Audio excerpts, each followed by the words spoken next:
السلام عليكم ورحمة الله تعالى وبركاته. مرحبا بكم في قناة أنا فاهم، مرحبا بكم في البودكاست الثاني مع أنا فاهم. اليوم غنهضروا واحد الموضوع اللي موضوع بزاف مهم بزاف وكيخص الشباب بزاف، اللي هو موضوع ديال الشباب والعمل. المهم في هذا الموضوع هذا غنهضروا على الشباب بصفة عامة، ونهضروا على العمل بالاستغلال والكرامة والطموح. مهم هذا الموضوع هذا بغيتكم تركزوا فيه مزيان باش ندوو فيه مزيان وتفهموا فيه مزيان بطبيعة الحال. نبداو على بركة الله. غادي نبداو بشي اسئله باش نفتتحوا الهضره ديالنا. هاد الاسئله كيقولوا واش بصح الشاب المغربي او الشباب المغربي ما بقاش باغي يخدم؟ واش بصح الجيل الجديد ولا كسول؟ واش بصح الشباب دابا باغي غير الصالير كبير وبيرو زوين وتيلي ترافاي يعني العمل عن بعد، ويخدم غير من 9 حتى 5 بركة عليه؟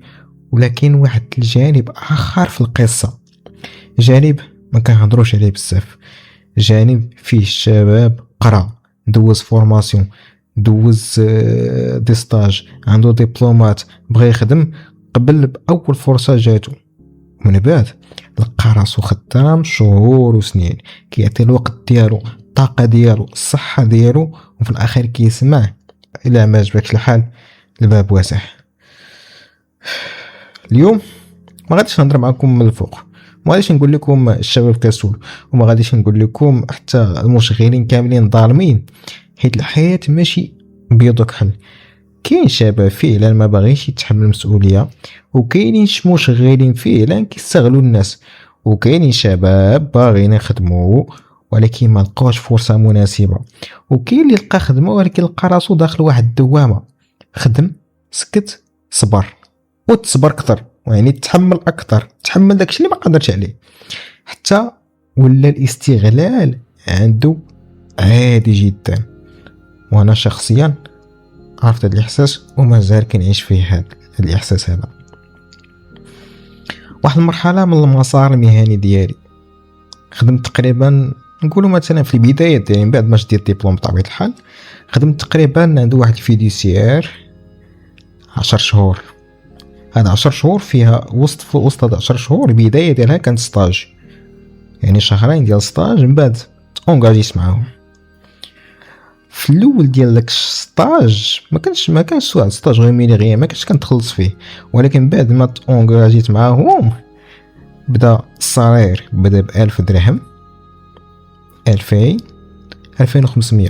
يعني الشهر الاول عطاني 1000 درهم، الشهر الثاني عطاني 2000 درهم، الشهر الثالث عطاني 2500، وديك 2500 بقات ما تزادش.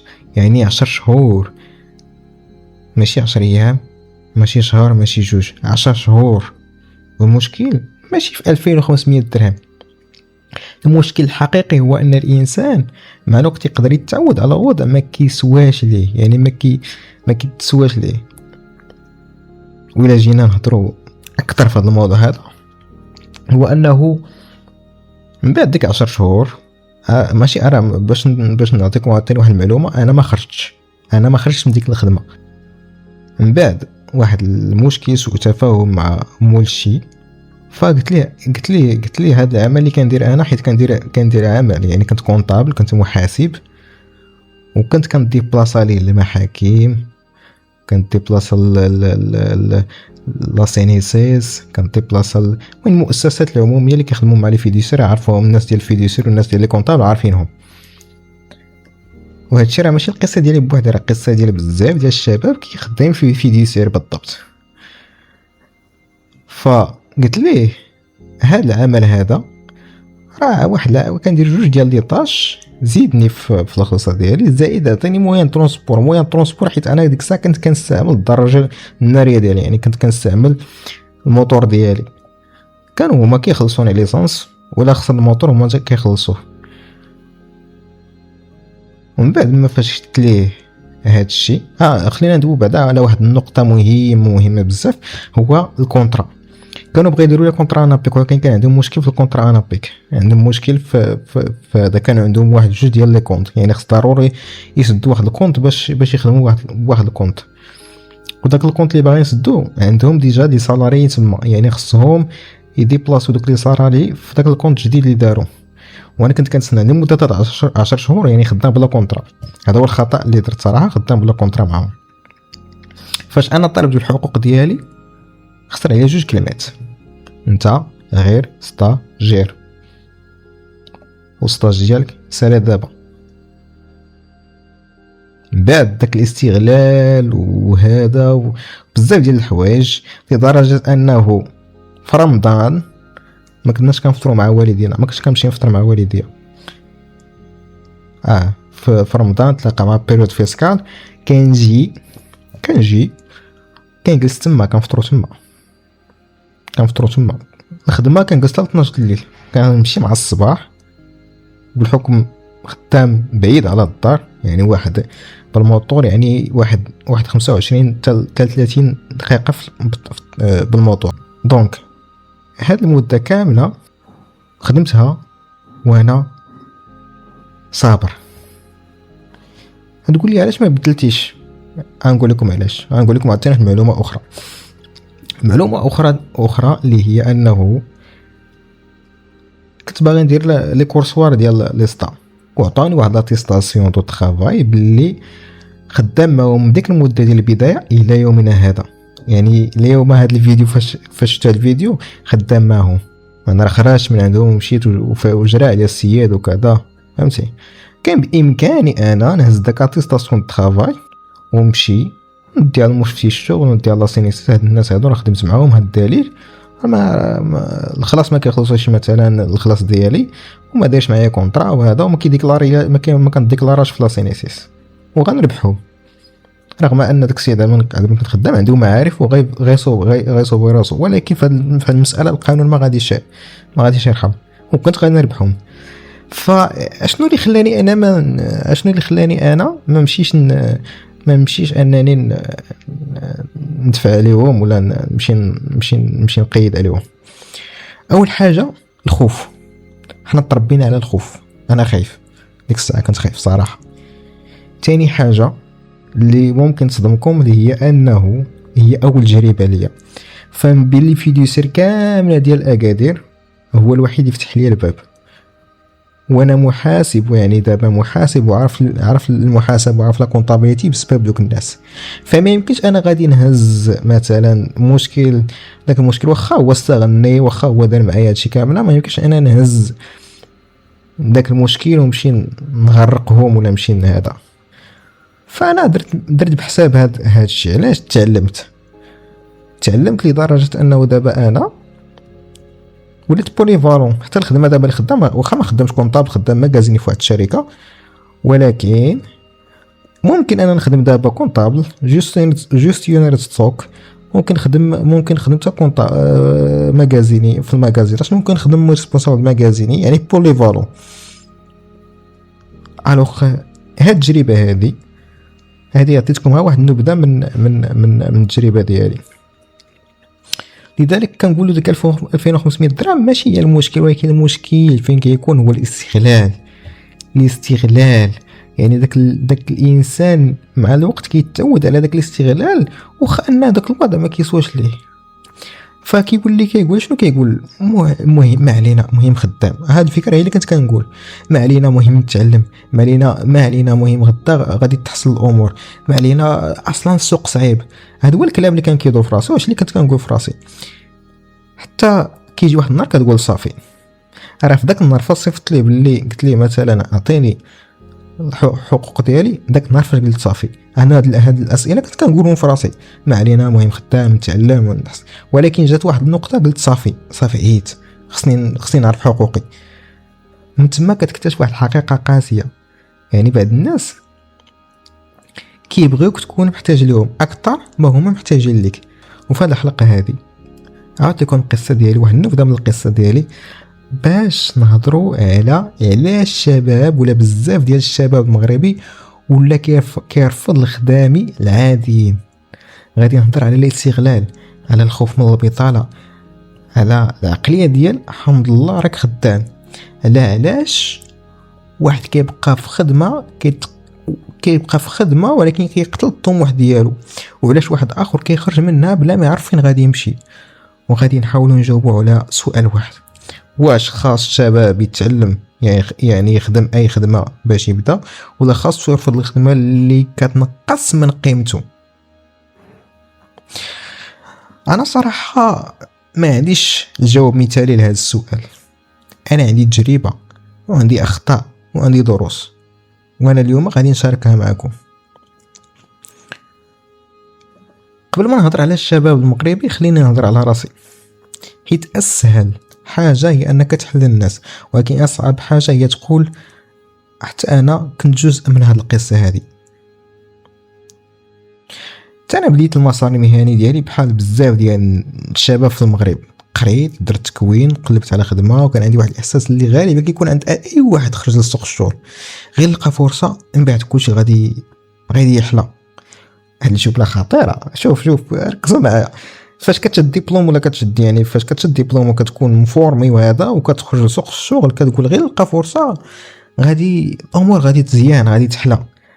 نفس الفكره اللي عندي هي اللي عندك واللي عند اي واحد. وهاد الجمله بالضبط راه جمله خطيره وخطيره بزاف، حيت ملي كتكون باغي تخدم باي ثمن كتقدر تقبل بشروط ما كنتيش غادي تقبلها الا كنتي واعي بالقيمه ديالك. فممكن واحد دابا يقول لي واش هذيك 2500 درهم باش خدمت انا واش قليلين؟ الجواب ماشي مهم، ماشي واش 2500 درهم قلال. المهم هو شكون كان مقابل هذا الاجر، شنو كانت المسؤوليات اللي كانت عندي، شنو كانت الساعات اللي ضيعت في حياتي، شنو كان الاتفاق اصلا، وشنو كان الحقوق، شنو كان التطور، تطورت، وشنو كان المستقبل. حيت المشكل في العالم المهني ماشي دائما هو الرقم، المشكل هو واش المعادله عادله ولا لا، واش داك الثمن اللي كتاخد يوازي داكشي اللي كتخدم. حيت واحد الانسان يقدر يقبل صالير قليل في البدايه اذا كان كيتعلم، وهذه هي الفكره اللي كانت عندي في الاول، او الا كان غادي يزيد مهارات، او الا عنده واحد الكونطرا واضحه اللي كان كيبني، يعني كنتي كتبني واحد السي في قويه. ولكن الا كنتي كتخدم وكتعلم وكتصبر، يعني كتحمل وكتعطي، وفي المقابل ما كاينش لا تقدير لا تطور لا وضوح، هنا خاصك توقف وتصور راسك انا فين غادي بهذا الشيء. وانا واحد المرحله كنت كنقول مهم غير نخدم، مهم ندخل العالم المهني، المهم نزيد الاكسبيريونس. وهذا التفكير عنده جانب ايجابي بكل بساطه، عنده جانب ايجابي باش نكونوا صريحين، حيت فعلا اول تجربه مهنيه كتقدر تعلمك بزاف، ولكن عنده واحد الخطر، انك كتولي كتستعمل كلمه الاكسبيريونس باش تبرر لراسك اي معامله واي شروط جاك قبلتيها. وهنا كيوقع التحول. انا بعد ديك 10 شهور وصلت لواحد النقطه اللي قلت فيها خاصني نهضر على الحقوق ديالي، ماشي باش نكون مشاغب ولا نكون ضد هذاك الفيديسير، ولا باش نخلق مشكل، ولا باغي ندير الدراما كاع. انا بغيت غير نعرف شنو اللي ديالي وشنو اللي ليا وشنو اللي عليا وشنو هو الاتفاق اللي كان وشنو هو الحقوق ديالي. ولكن النتيجه جراو عليا. ومن هنا تعلمت واحد الدرس اللي ما تعلمتش في القسم صراحه. هاد الدروس هادو ما كيتعلموش في القسم، ما كيتعلموش في المدرسه. بلي الخدمه ماشي هي الصالير وماشي غير الصالير، الخدمه علاقه فيها وقتك ومهارتك وصحتك وكرامتك. الا ما كنتيش واعي بهذا الشيء تقدر بسهوله تدخل في واحد العلاقه مهنيه اللي فيها لامبالونس. اش هو لامبالونس؟ يعني واحد الطرف محتاج الخدمه والطرف الاخر عارف انه محتاجها، وهنا كيبدا الاستغلال. يعني شنو واحد لامبالونس؟ يعني ما كاينش واحد ليكيليبر، يعني ما كاينش ما بين واحد باغي الخدمه وواحد محتاج داك الطرف باش انه يدير ليه داك الخدمه، ولكن بصالير يوازي دوك لي طاش اللي كدير. كان الامور مفهومه. هنا غادي ندوزو المساله ديال الشباب، ديال علاش الشباب كيرفض بعض الخدامين. وهو هذا السؤال كبير فعلا. انا كنشوف ان الجواب فيه 5 ديال الاسباب. خمسة ديال الاسباب. اولا الراتب، ما نقدروش نهضروا على الطموح ونساو الواقع، حيت الشباب اولا الشاب مثلا خدام بعيد على الدار، عنده الكرة، عنده النقل، عنده الماكله، يمكن عنده هو الوحيد في عائلته اللي خص يعيلها، باغي يتزوج، باغي يعاون والديه. فاش كتقول لي خدم ب 2500 درهم وهو كيحسبها درهم بدرهم، يعني كي الدار هذه فماشي بالضروره نقولوا عليه راه كسول ما باغيش يخدم، حيت ممكن غير الارقام، دوك الارقام ما كافياش انه يصاير داكشي اللي باغيه هو. السبب الثاني غياب التطور. واحد الانسان يقدر يبدا من الصفر، ولكن ما يقدرش يبقى في الصفر. الا خدم عامين وباقي بنفس الصالير، نفس المهام، نفس المكان، نفس المعامله، نفس المستقبل، فكيبقى يسول. فهنا خاصك تبقى تسول علاش انا باقي هنا، فاش كيكون غياب التطور اكيد الانسان ما غاش يخدم. السبب الثالث المقارنه. الشباب اليوم ما بقاش كيشوف غير الشركه اللي خدام فيها، كيشوف العالم كامل. كيشوف واحد في دبي، واحد في المانيا، واحد في فرنسا، واحد خدام ريموت. شنو هو الريموت؟ خدام عن بعد. واحد داير بيزنس ديالو، واحد كيكري طوموبيل، واحد كيسافر، واحد كيربح من الانترنت.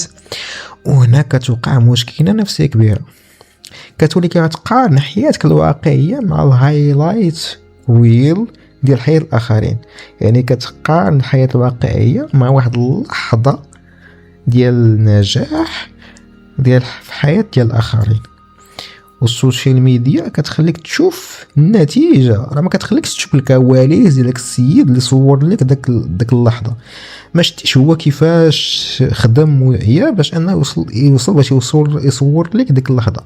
يعني ما كتوريكش السنوات اللي دازو باش يوصل ليها. السبب الرابع تغيير مفهوم الكرامه.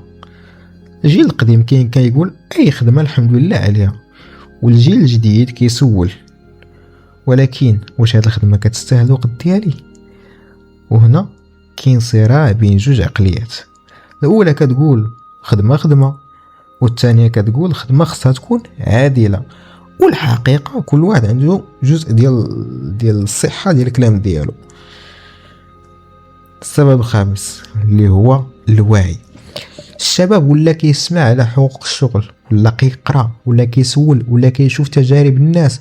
ما بقاش سهل تقول ليه هذه هي الخدمه الا بغيتيهاش كاين 1000 واحد، حيت حتى هو بدا كيسول واش فعلا خاصني قبل اي حاجه. وهنا خاصنا نفرقوا ما بين جوج حاجات، بين رفض الاستغلال ورفض البدايه، وهاد جوج بيناتهم فرق كبير. احنا ندوزو لواحد سؤال اخر اللي هي واش البدايه صغيره عيب؟ واحد من اكبر الاخطاء اللي كنديرو هو اننا كنخلطوا ما بين خدمه بسيطه وحياه بسيطه. راه ماشي نفس الحاجه. تقدر تكون خدام في شي حاجه بسيطه اليوم، ولكن كتستعملها باش تبني المستقبل. واحد الشاب مثلا يقدر يخدم فوندور، ولكن كيتعلم كومونيكاسيون، كيتعلم السيلز المبيعات، كيتعلم الاكسل، كيتعلم الماركتين ولا الديجيتال ماركتين، كيتعلم جيستيون، كيتعلم اللغه الانجليزيه مثلا. من بعد عامين كيولي ماناجر. ولكن واحد اخر يقدر يبقى في نفس البلاصه 10 سنين وما زاد والو. المشكل ماشي في البدايه، المشكل بلي كتولي البدايه هي النهايه. وهنا فكره مهمه بزاف. شفت واحد الكتاب اللي هي الكتاب سميتو اوتوميك هابيت ديال جيمس كلير. شنو كيقول اوتوميك هابيت ولا شنو كيقول جيمس كلير؟ كيقول التقدم الكبير غالبا ما كيجيش من قفزه واحده، كيجي من انظمه صغيره كتخليك تحسن باستمرار. يعني ما تقولش خاصني نلقى احسن خدمه، خاصك تقول خاصني كل 6 شهور نكون شخص اقوى مهنيا. فاليوم نتعلم الاكسل، غدا لا كونطابيليتي، من بعد فيسكاليتي، من بعد الانجليزيه، من بعد كومونيكيشن، من بعد ليدرشيب، من بعد سيرتيفيكيشن. وفجأة ما بقيتي نفس الشخص اللي بدا ب 2500 درهم، فوليتي دابا عندك قيمه كبيره. وهنا واحد السؤال اخر، واش كتخدم باش تعيش فقط ولا كتخدم باش تبني نسخه اقوى منك؟ بغينا نشوفوا فين كيبدا الاستغلال بالضبط. الاستغلال ما كيبداش دائما بحاجه كبيره، كيبدا بجمله صغيره، غير دوز هاد الشهر. مثلا كيجي المناجر ديالك ولا موشي كيقول لك غدوز هاد الشهر وان شاء الله يكون خير، ولا غير زيد ساعه، غير دير هاد المهمه، غير صبر شويه. من بعد نشوفوا كل مره كتقول ماشي مشكل، ما عليناش دايزه حتى كتلقى راسك داز عليك عام، من بعد كتولي خايف تهضر. علاش؟ حيت كتقولي لا هضرت يمكن خسر الخدمه. وهنا كيدخل علم النفس. الانسان ملي كيخاف من الخساره يقدر يقبل باشياء ما كانش غادي يقبلها ولو كان هادي. وهذا الشيء كيتسمى في السلوك الاقتصادي والنفسي loss aversion. الخوف من فقدان الحاجه يقدر يكون اقوى من الرغبه في الحصول على حاجه جديده. يعني يمكن تكون ما مرتاحش في الخدمه ولكن كتقول على الاقل عندي خدمه، وهنا كتفضل ألم معروف على مستقبل مجهول. وهنا كتولي المشكلة. الآمال الوهمي كتقول أنا مستقر، ولكن في الحقيقة ما كتعلمش، ما كتطورش، وما كتفاوضش، وما كتقلبش، وما كتجربش. علاش؟ حيت كتخاف. وهنا كتجي ديك الكلمة ديال الحمد لله راك خدام. يعني انا شخصيا ما عنديش مشكل مع كلمه الحمد لله، بالعكس، ولكن خصنا نفرقوا ما بين الامتنان والاستسلام. يعني علاش ما تقولش الحمد لله بغيت نحسن الوضعيه ديالي، الحمد لله بغيت نزيد في الصالير ديالي، ولكن بغيت نتعلم، الحمد لله عندي خدمه ولكن بغيت نطور في راسي، الحمد لله عندي فرصه ولكن ما غاديش نخلي هذه الفرصه تحبسني. فكاين فرق ما بين الامتنان والخوف. فبعض الناس كيستعملوا الحمد لله راك خدام باش يسكتوك، وحتى انت كتستعملها مع راسك. وهنا كتولي الجمله اللي كان خاصك تكون، اللي خاصها تكون قوه، ولات قفص، ولات خوف. دابا نمشيو الجانب النفسي، نشوف شويه الجانب النفسي ونعرفوا علاش كنخافوا نبدلوا الخدمه ديالنا. هذا واحد من الاسباب اللي كتخلي الناس يبقوا في الخدمه واخا ما بغاوش يبقوا فيها، اللي هي الهويه. الا بقيتي سنوات كتقول انا كونطابل، انا مغازيني، انا فوندور، انا موظف، كتولي الوظيفه جزء من الهويه ديالك. وملي كتفكر تبدل كتحس براسك الا بدلتي غادي تضيع، ولكن انت ماشي الوظيفه ديالك، انت انسان اللي قادر يتعلم الوظيفه. وهنا كنرجع واحد الفكره قويه، ما تقولش انا ما نقدرش، قول انا غير مازال ما تعلمتش. فالفرق هنا صعيب في اللغه، ولكن الفرق في النفسيه. الاولى كتغلق الباب والثانيه كتخليه محلول. بعد التجربه ديالي اللي دوزت، هذيك اللي حكيت لكم في الاول، خرجت بصراحه بعده دروس.